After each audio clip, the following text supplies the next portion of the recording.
Hi guys, we are going to discuss Kubernetes architecture and Kubernetes architecture high level components and Docker image and containers, and then we are going to run a practical session with the basic Kubernetes commands and then deploying the microservice using the script, and we will see the demo, right? Let's get into the container. What is container?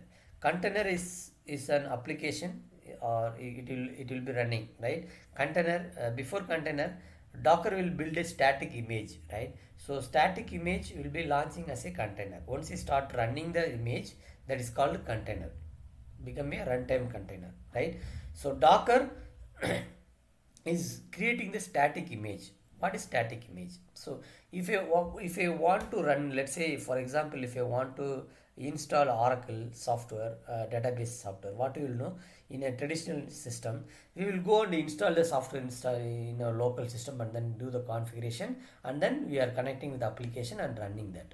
Like that, when you are going for higher environments, either is a testing environment or QA environment or production environment, again we are going and installing the Oracle software and then connecting with the application, right? It's very difficult to do that, right? Because every environment we have to replicate, we have to configuring and installing that. So in order to avoid that, we are using Docker image. So the Docker image is packaging all the dependencies and then shipped, and then it will be deployed in the Kubernetes as a container, right? So once we build a Docker image, it's a static image, we no need to run other environments. We can directly use that image, any of the environment we can run it, because it will be packed as a binary image.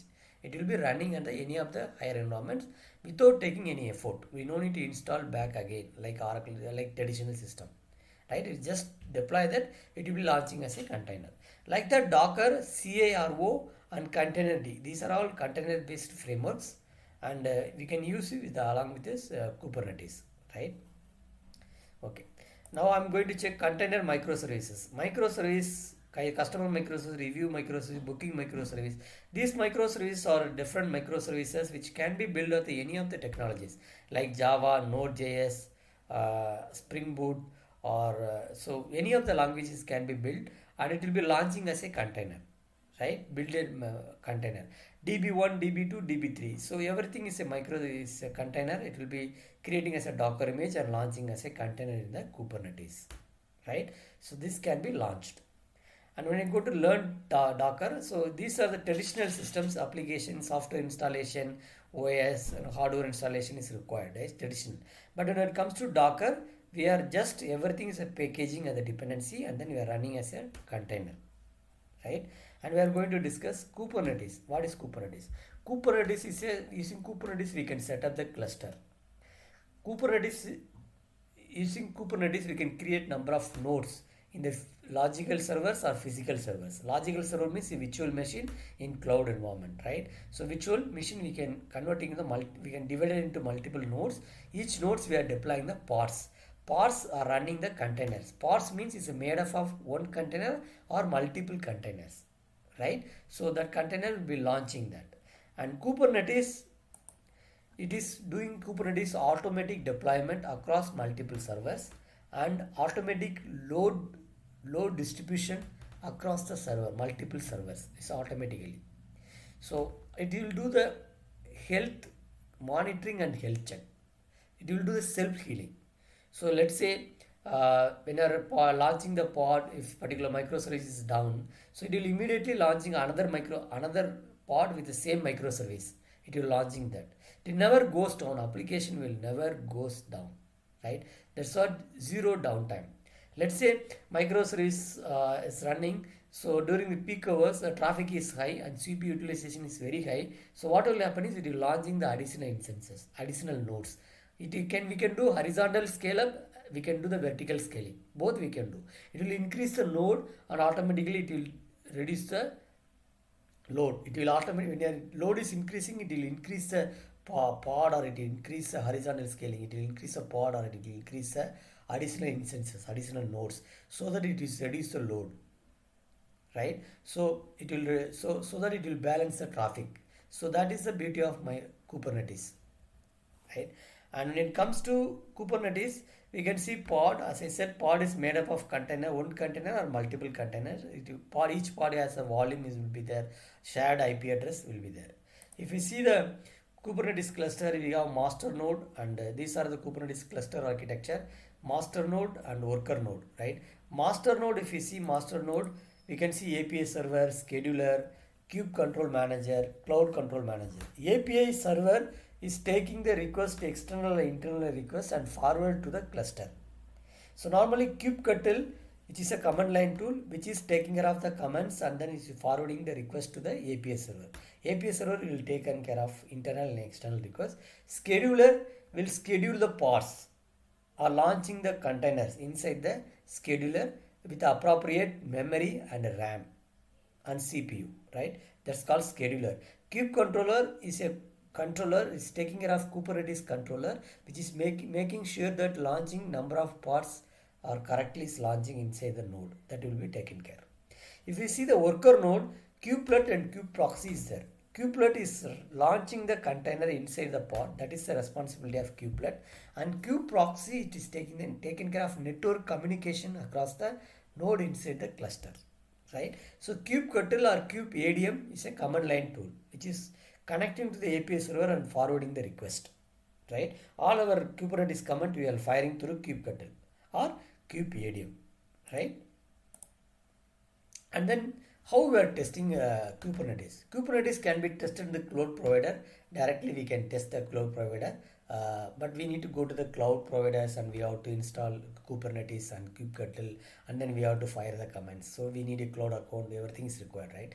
Instead of that, we can test our changes in the Minikube. Minikube is a single cluster node. You can run it on our local, but node is only one node will be there. It will not be there multiple node, but still it's a cluster.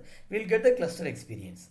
We can test all our Kubernetes changes in Minikube, right? We can go and run the cluster in Minikube cluster and we can start our Kubernetes command and we can test deploy our microservice. But there are some slight memory issues will be there because it's local, so the memory will be less only. So we can run one or two microservices we can deploy, but we cannot deploy multiple microservices in Minikube because we will face the memory issue, right? So so this is what we are going to do. So I am going to show the how to install Minikube cluster. If you see the Minikube, install Minikube, it will take into the Minikube page. You can install that. Start Minikube. See, this is the page for install Linux or OS, Mac OS. So any of the OS we can install the Minikube. And Minikube, and same thing we can install the Docker because I am using Docker virtual machine. So we need to use a virtual machine like VMware. Like virtual machine will be there, VM cache, I think like that. Docker itself is a virtual machine is there, so I'm using Docker based virtual machine. That's why I started a Docker. See, I started the Docker. So install Docker on Windows, you can say install Docker on Windows. If I go here, you can check this Windows, install Windows, install Docker on Windows. You can check this command. You can follow the steps to install the Docker on Windows, right? Okay, now let's get into the practical session. How we can run the few Kubernetes command and how it will work, right? Thank you guys. Let's get into the practical session. I have already started Docker. Docker is started. So I'm going to start a Minikube. So Minikube tunnel I have started, so I'm just going to stop both. I'm going to start Minikube, like Minikube start. I already installed, so we can run any of the directory. We can run Minikube start. Minikube it will started. Once Minikube started, Minikube tunnel also we can install and we can configure it because some endpoint URL exposing the load balancer and all we can use that Minikube tunnel. It's only for local, not for any production environment or higher environments. It's only for local. I'm telling. It will take some time to start Minikube. Yeah, Minikube is started. Minikube is started. So we can check Minikube status. See, kubelet is running, API server is running, host is running, control plan is running. So all are running, right? So we can run a tunnel also. If you want to run tunnel, minikube tunnel, it will start a tunnel. So we can, it will bind the external host actually. And also one more thing I just I can tell that. So one more thing. So Kubernetes services, we can say cluster IP, external IP, node port, and load balancer. Cluster IP is taking care of communicating internal communication. Uh, let's say I have a database image, right? Database container we are not exposing outside the world, right? Database are called only within the application is calling the database, firing the query, retrieving the data. We are not calling any via browser, we are not calling database, right? So that is called cluster IP. Is within the cluster it can be accessible. External port like node port, if we take node.js, we have web server, we can directly expose using the node.js outside the world. If you take load balancer like cloud provider load balancer, we can directly connect to that external world. So that's what load balancer will do, right? These are the Kubernetes services. And now minikube is started. I'm going to fire all Kubernetes command, right? Kubernetes command we can fire in the minikube as I said already. So I'm just going to open the text pad. So minikube start virtual box. So virtual box. So cluster info kubectl. If you want to see the cluster info, you can say kubectl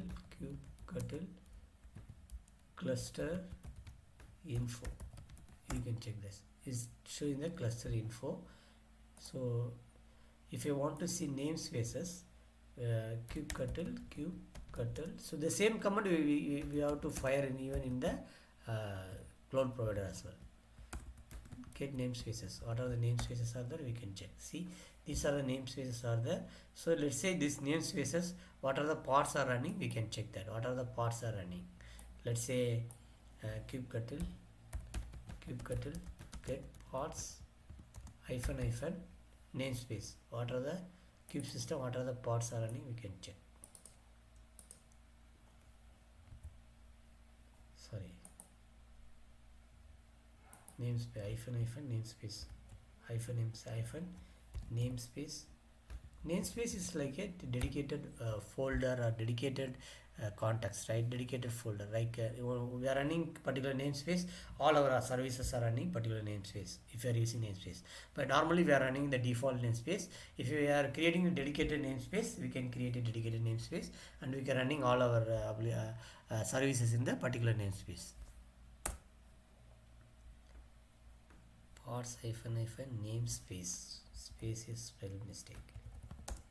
See, now these many pods are running this particular namespace, right? That's what we can check. So any of the like that, if you want to check default namespace, you can check like namespace equal to default. Any pods are running default. No, right?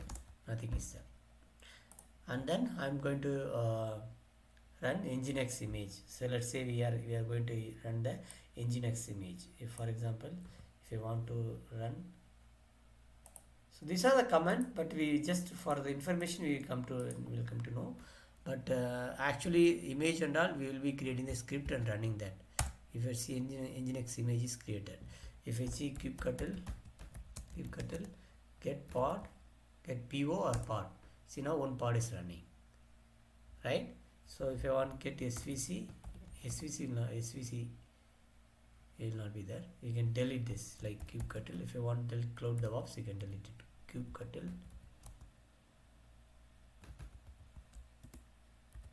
delete svc. Then you can copy this. Deleted. Now if you see kubectl svc, nothing is there. But pod is there. If you see po, one pod is running. So if you want to nginx, if you want to start this, if you want to, let's say, describe pod kubectl, we can use describe. It will detail about all this deployment. That's what describe pod. See pod, it will tell for all the pods. Container ID is Docker. This is a container ID, and image name is nginx, and this image ID, and then host nothing, started, what time is started, restart count, environment and type, and container ready, and all these things are successfully pulled. So it will status of the image events, what has happened. Successfully assign the default to minikube, pulling image nginx, successfully nginx is started, image is started, right? Now if I see in nginx, it will show the status and everything, right? Now image is created. So if you want to access that, what you will do, if you want to access that,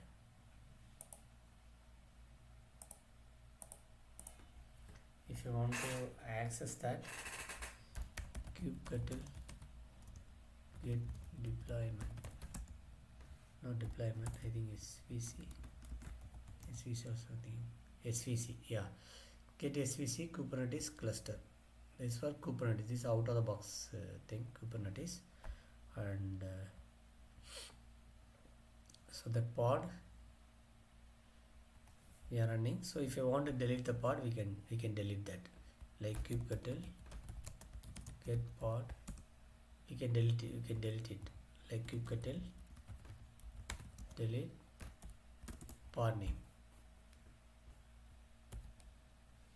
nginx.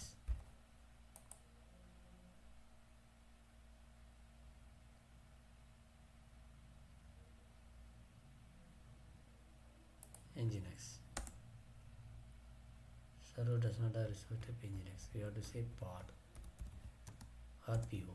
It will be deleted. See, now it's deleted. So like that you can run the image and then we can delete it. And this Docker, I will tell you how we can do that. Before that, you can see any Docker image is running, like Docker ps. One container is still running. So what you can do is,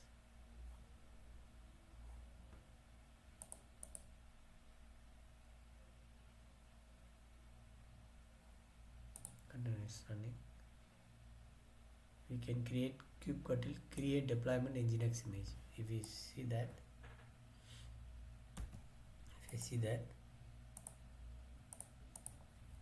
cls, I'm running kubectl create deployment. So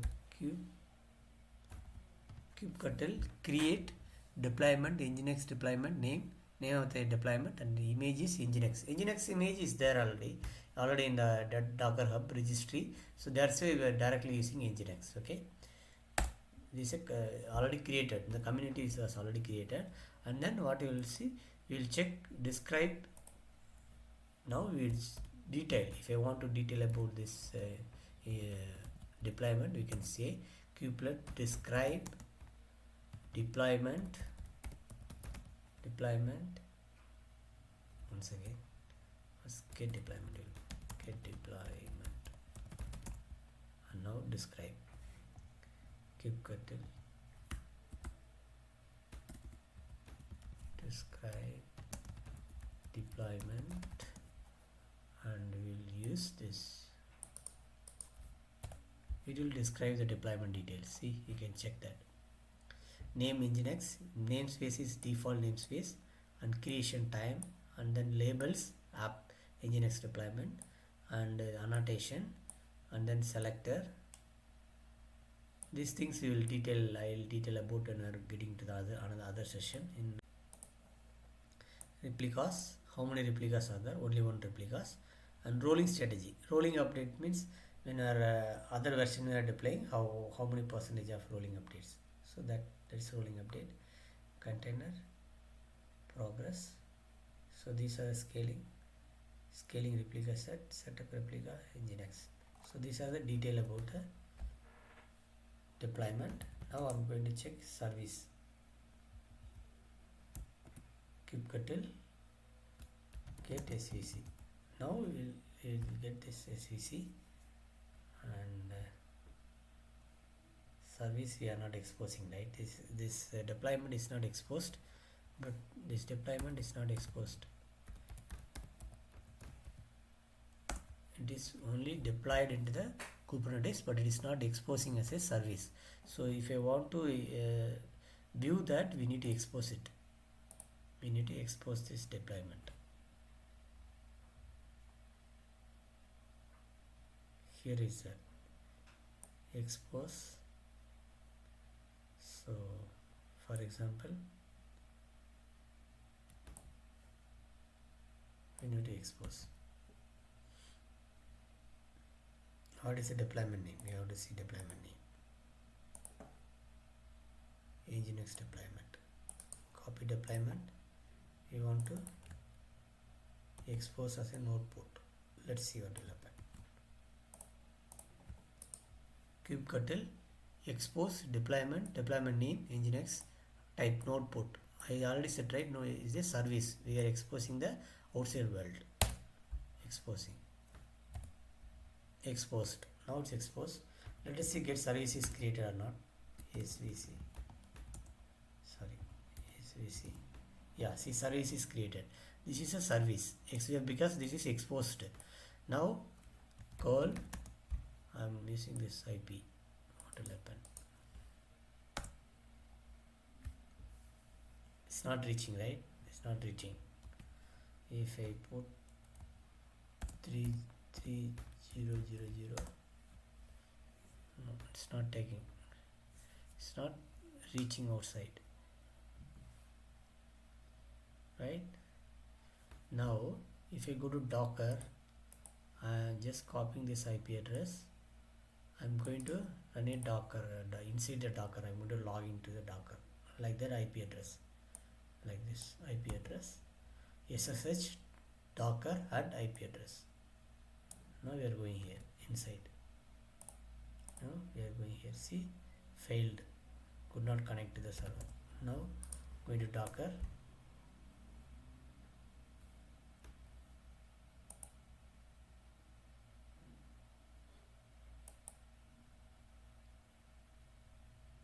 SSH Docker. It's taking time. Let's wait. So once it will Docker, connect the Docker and it will log into the Docker container. Inside the container, and then we will put the IP address. It will work. It will connect that. It will run that. See, connect the SSH connection timeout. There is some issue. Connection timeout is coming. Okay, kubectl get SVC service. Yeah, service 216 is not connected. The node port. SSH. Let's say we will give this IP address. What will happen? We will see. But normally we are not supposed to do that. It will not work because only node port has to be connected.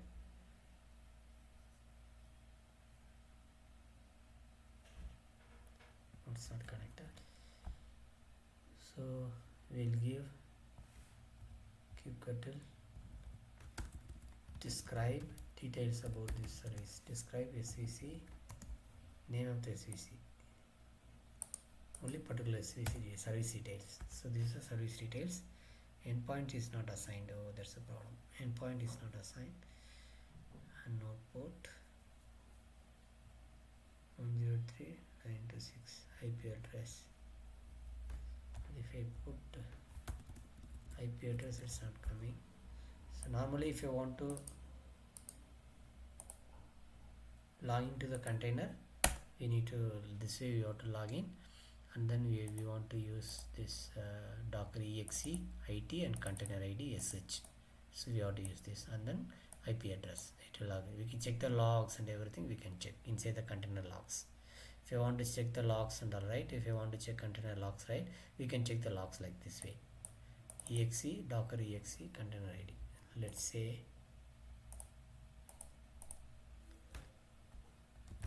docker ps container id. I'm copying this container id, going here, container id.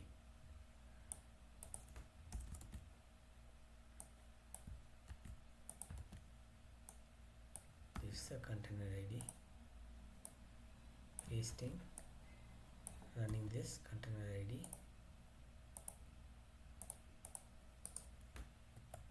See, it's logging to the container.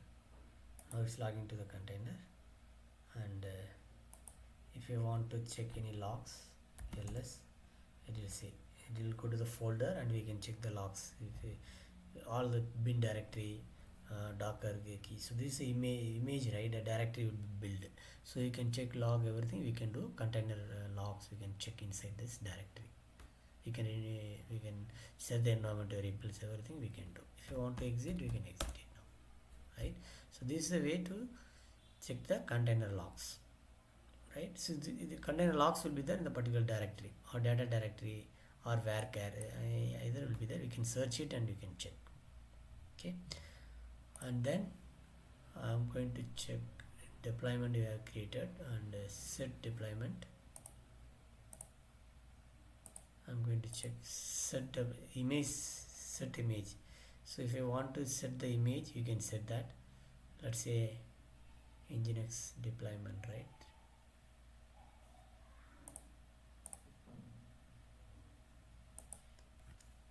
This is a command we can check. Setting the image, another image you can set, or image version you can set. If you're unable to find a container named Nginx, set Nginx is not there. So let's say I'm setting this path. I'm going here. So this image is already built. So I'm copy this image, and then I'm going here. Instead of this, I'm going like this way. Let's see now what will happen. So this image is already there.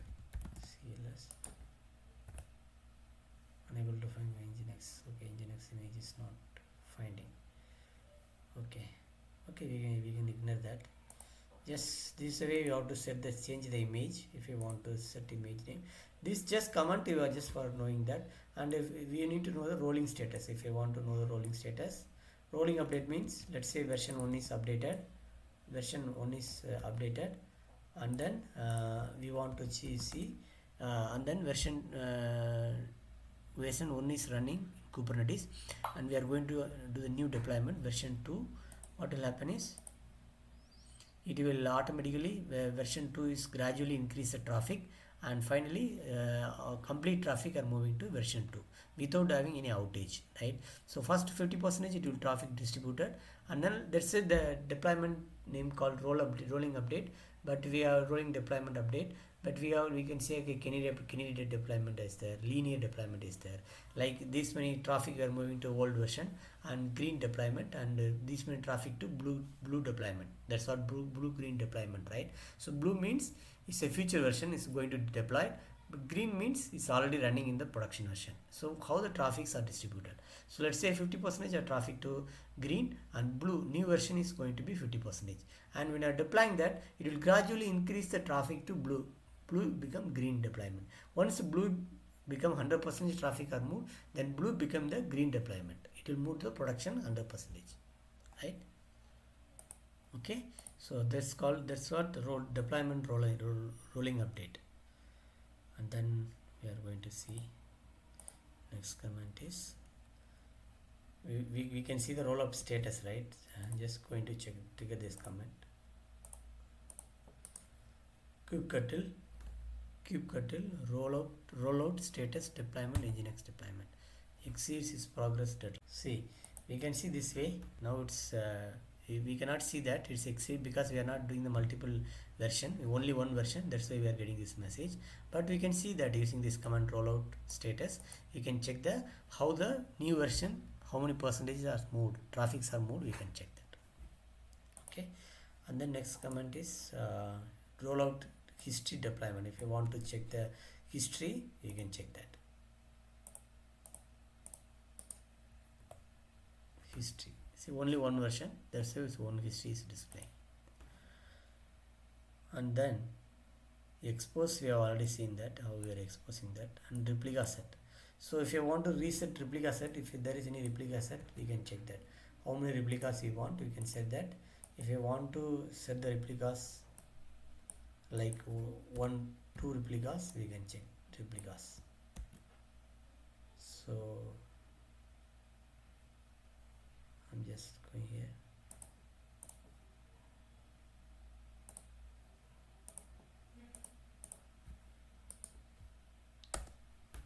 No object passed at scale. So there are, we have not passed that, so that's why it is coming. So get replica set, kubectl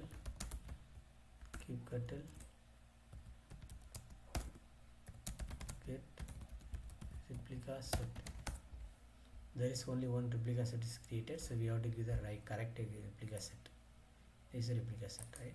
So we can copy here and we can get replica set. Name of the replica set, once you get, we need to say how many replicas we want. We can set it. See, now scaled. Now if I go and check part, two parts will be created. Kubectl get PO. Only see this image is pull off, because space issue we can launch only one container at a time. Just crash up, that's why it's not running.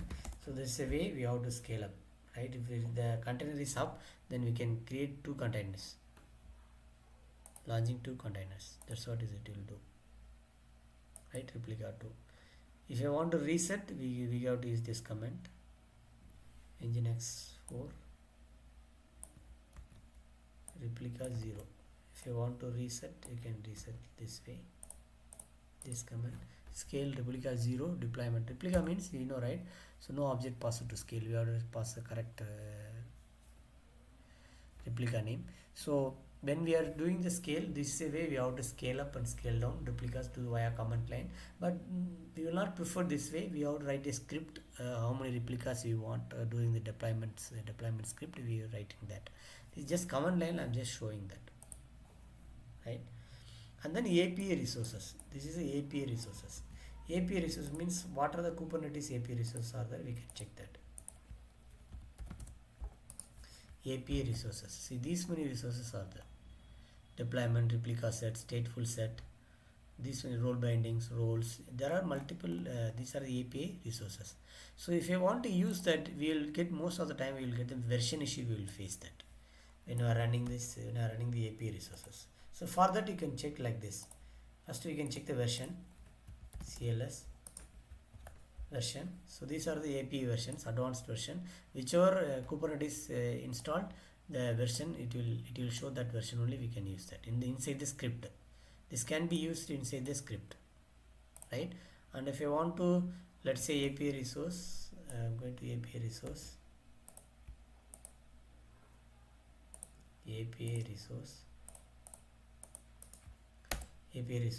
I want to see, let's say cluster binding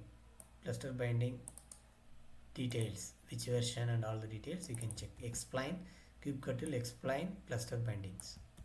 You can go kubectl explains cluster binding. This particular API service, what are the details, what version, see, you can check. Description, fields, what are the fields are there, kind, metadata, role ref, subject, all the details can be seen, right? That's what explain, deployment, right? And show label, if you want to see label of particular API resource, we can check that. Show labels. Let's specify only one resource, so we have to specify the resource.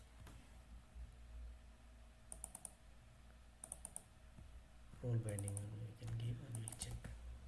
Okay, now we have seen the commands, Kubernetes basic commands, but still there are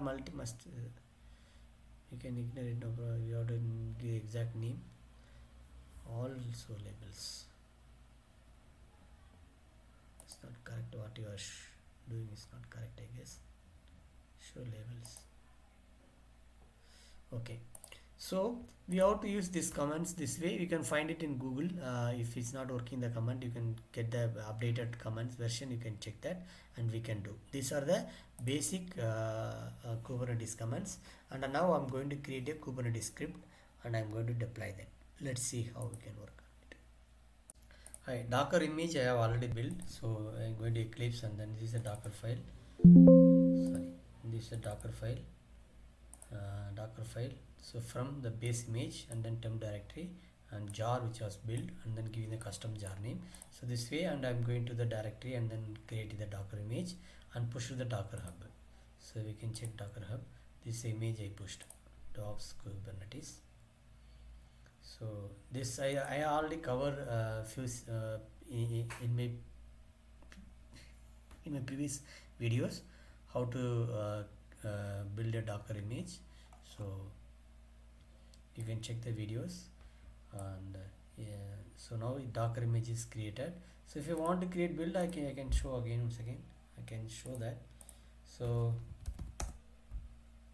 we need to connect to the target directory, because target directory we hosted our docker file cd target directory, and then docker build docker build dot -t DevOps Kubernetes key cloud. It will run the docker image or build. So static image will build. Now static docker image is built. Now docker images, we are going to check images, building image ID, we are going to copy that, copy it, and now I'm going to docker tag. We have to tag it, right? So I'm just going to tag image ID and then docker ID slash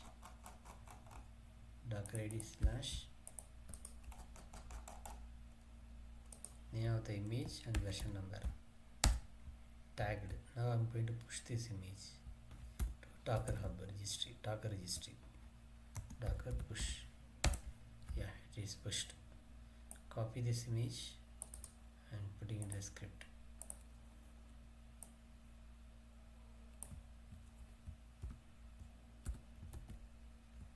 Copy the image, right? So now I think docker is pushed. So still pushing. Yeah, pushed. Once he pushed, you can go and check the registry.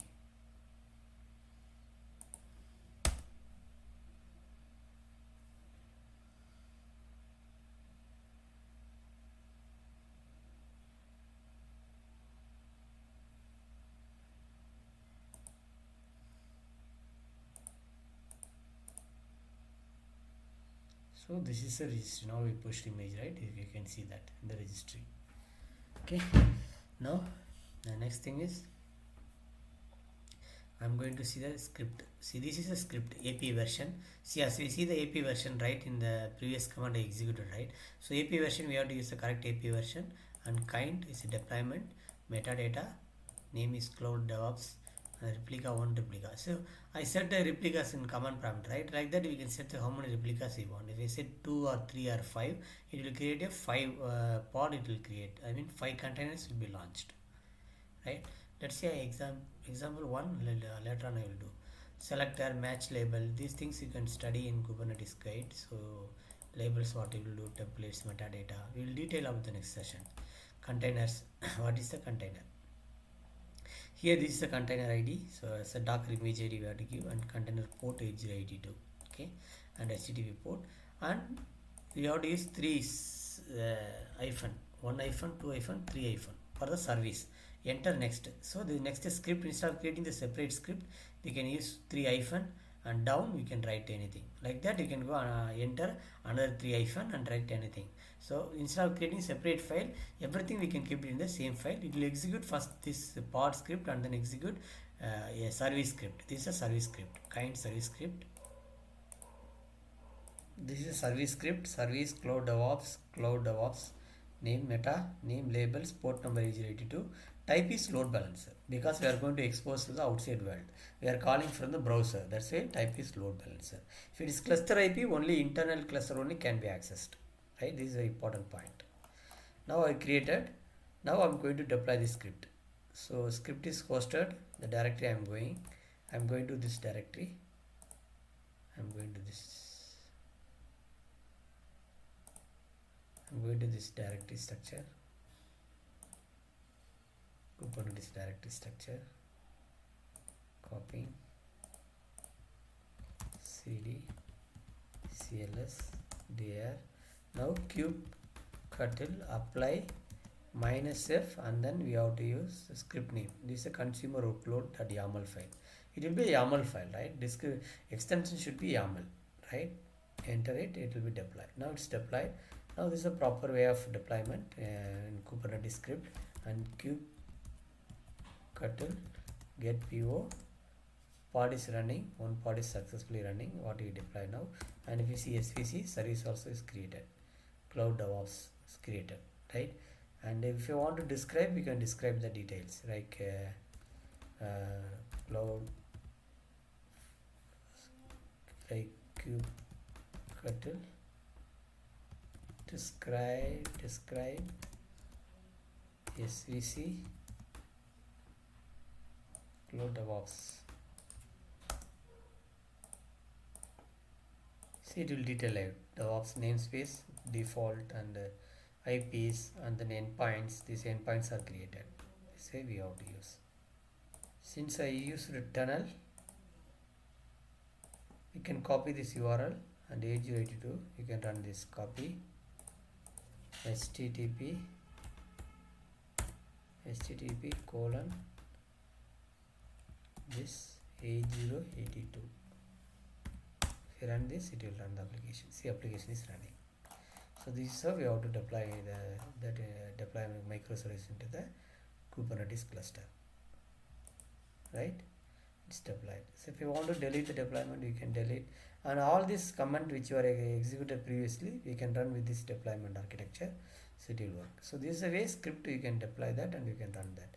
So thank you for watching and listening, and we are looking forward to join our Glow for Academy.